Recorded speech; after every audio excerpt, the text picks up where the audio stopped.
Some have suggested a barrier is immoral. Then why do wealthy politicians build walls, fences, and gates around their homes? They don't build walls because they hate the people on the outside, but because they love the people on the inside.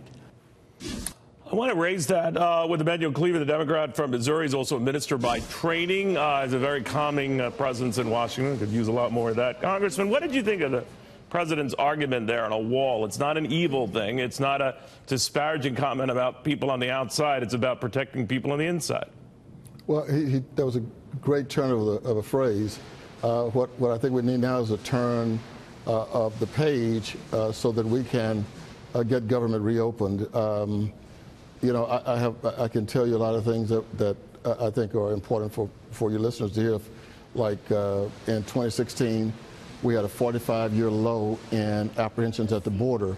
And in 2018, we had a slight increase, but still significantly lower. But the issue what you're saying is it's not the crisis he paints it to be.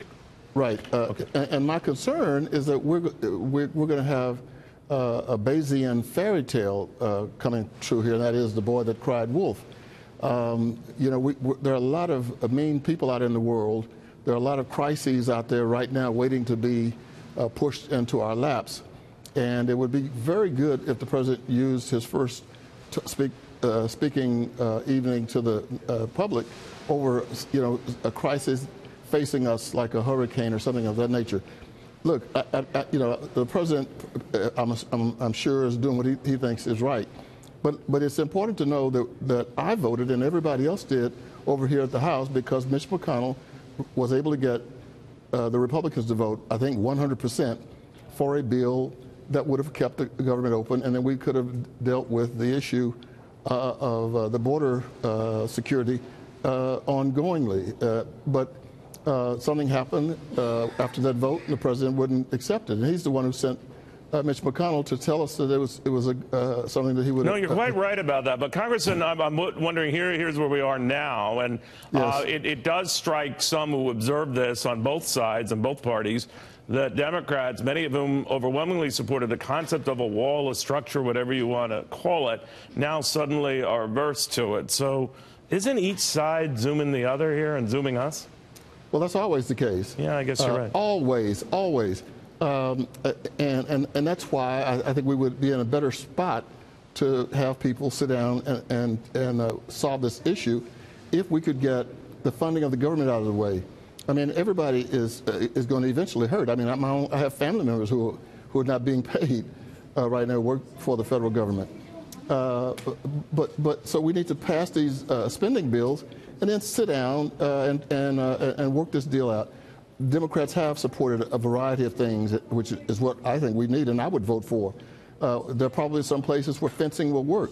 Keep in mind, Republicans who are supporting, who represent the border area between Texas and Mexico, are opposed to a wall. As a person born and raised in Texas, all my family is still there. I can tell you that even if we approved a wall tomorrow, it may be 20 years before a wall is built because those farmers and ranchers, almost all of whom are going to be Republican, are going to fight off eminent domain. They don't want their land to be taken to build a wall or a fence or anything else.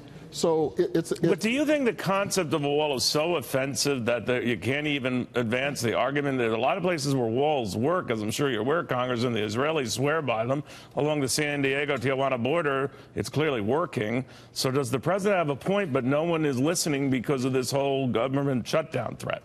I think that's absolutely right.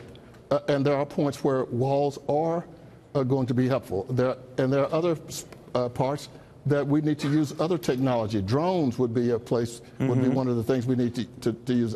I understand today from someone in Homeland Security that they're trying to get equipment that would be able to detect contraband coming through the port of entry in automobiles, which is, by the way, the DEA threat assessment says that's where the majority of the drugs come through, not just coming across the border, but at the ports of entry. Got it.